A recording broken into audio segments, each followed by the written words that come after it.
અમૃતાઝ veg kitchen ગુજરાતીમાં આપ સૌનું સ્વાગત છે। આજે આપણે વ્હાઇટ સોસ પાસ્તા બનાવીશું, એ પણ IFB માઇક્રોવેવમાં। માત્ર 20 મિનિટમાં જ પાસ્તા બનીને તૈયાર થઈ જાય છે। તો ચાલો જોઈએ કેવી રીતે બને છે। અને હા, મારી ચેનલને સબસ્ક્રાઇબ કરવાનું ના ભૂલશો અને બેલ આઇકોનને પણ ક્લિક કરજો, જેથી તમને મારા આવાવાળા વિડીયોઝની જાણકારી મળતી રહેશે।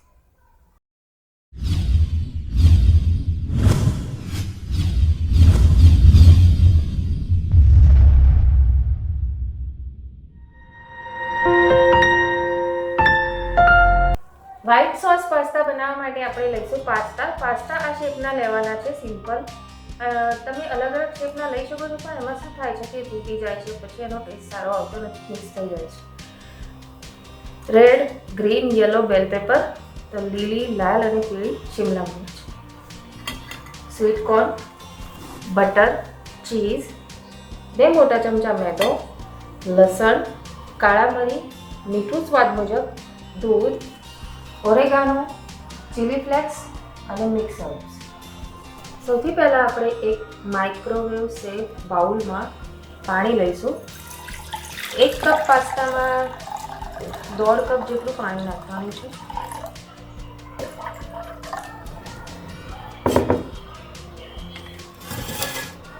એક મોટો ચમચો તેલ નાખીશું। આને આપણે 2 મિનિટ માઇક્રોવેવ કરીશું। આપણે આ પાસ્તા IFB માઇક્રોવેવમાં બનાવીશું, તો આને મેં 5 મિનિટ પ્રીહીટ કરી લીધું છે। હવે તેમાં પાણી અને તેલનું મિશ્રણવાળો બાઉલ મૂકીશું।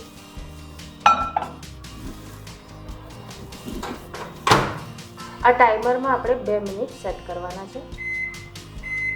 2 મિનિટ આવી ગયા। હવે આપણે સ્ટાર્ટ બટન પ્રેસ કરીશું। પાણી ગરમ થઈ ગયું છે। હવે તેમાં પાસ્તા નાખીશું।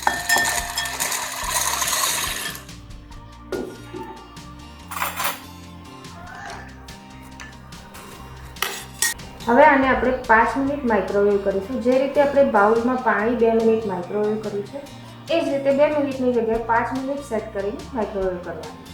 5 મિનિટ થઈ ગયા છે। હવે આ પાસ્તાને આમ જ આ જ બાઉલમાં 5 મિનિટ સુધી રહેવા દઈશું, પછી પાણીમાંથી કાઢી દઈશું। બીજા બાઉલમાં આપણે 1 ચમચો બટર નાખીશું।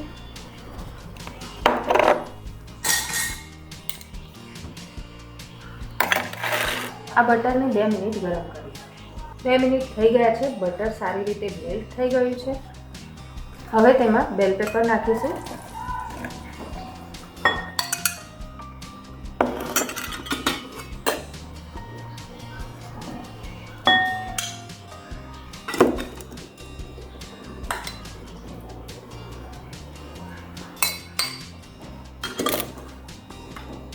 સ્વીટ કોર્ન,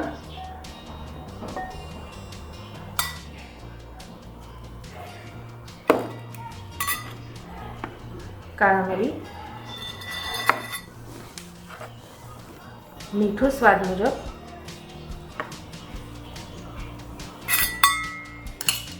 લસણ,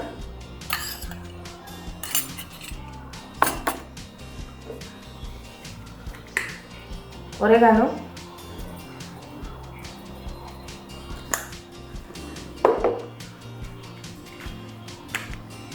ચીલી ફ્લેક્સ,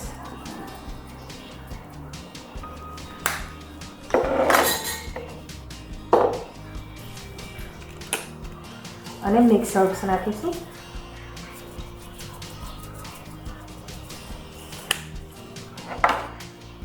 આને બરાબર મિક્સ કરી લઈશું।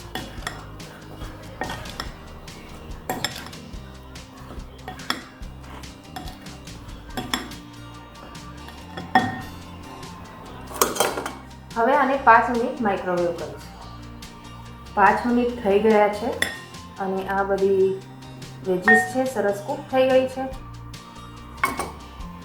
હવે તેમાં મેદો નાખીશું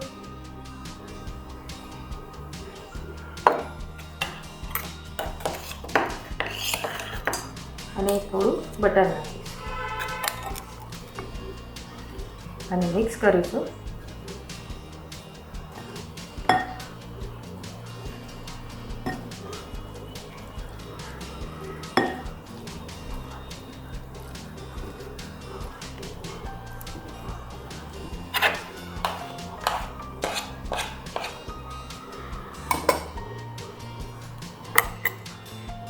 હવે આને 2 મિનિટ માઇક્રોવેવ કરીશું. 2 મિનિટ થઈ ગયા છે તો આમાં મેદો પણ સરસ કૂક થઈ ગયો છે.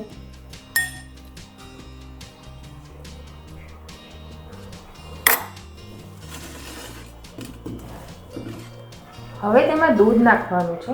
તો દૂધ એકદમ ફ્રીજમાંથી કાઢીને ચીલ્ડ હોય એવું નથી નાખવાનું, થોડુંક હૂંફાળું હોવું જોઈએ. જો ચીલ્ડ નાખશો તો દૂધ ફાટી જશે. અને દૂધની ક્વોન્ટિટી તમારી પસંદ મુજબ રાખો કે તમારે કેટલી ગ્રેવી પાસ્તામાં જોઈએ છે.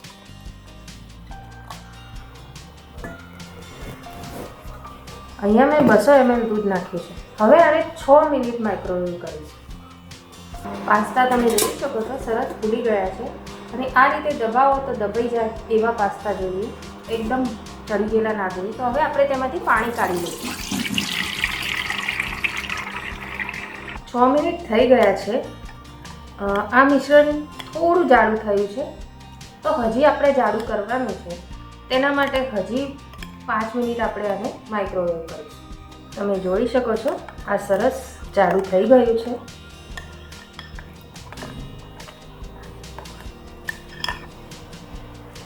હવે તેમાં આપણે પાસ્તા નાખીશું.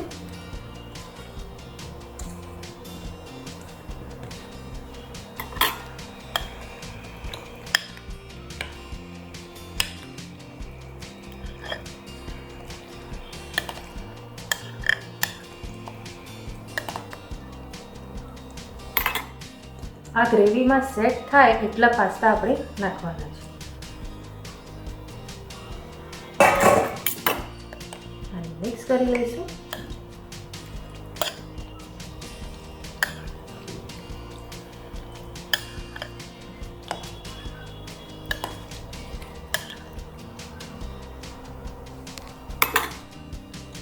હવે તેમાં ઘણું બધું ચીઝ નાખીશું એટલે એકદમ ચીઝી ક્રીમી પાસ્તા તૈયાર થાય.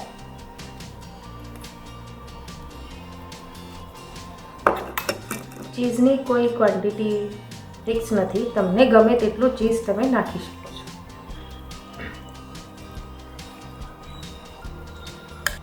તમે જોઈ શકો છો આને સરસ ક્રીમી ટેક્સચર આવ્યું છે. ચીઝ નાખ્યા પછી વધારે ક્રીમી થઈ જાય છે. તો હવે આપણે આને ગરમા ગરમ સર્વ કરીશું. હવે આ પાસ્તાને આપણે સર્વ કરીશું.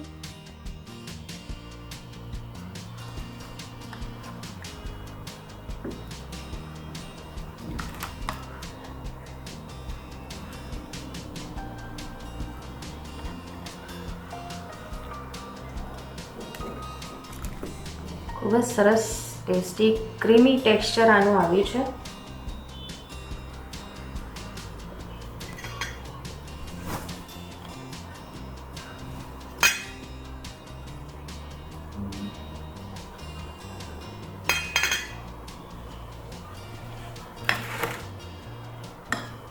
ટેસ્ટી ચટપટા વ્હાઈટ સોસ પાસ્તા બનીને તૈયાર છે. તો તમે પણ બનાવો અને મને જણાવો તમને મારી આ રેસીપી કેવી લાગી. ધન્યવાદ.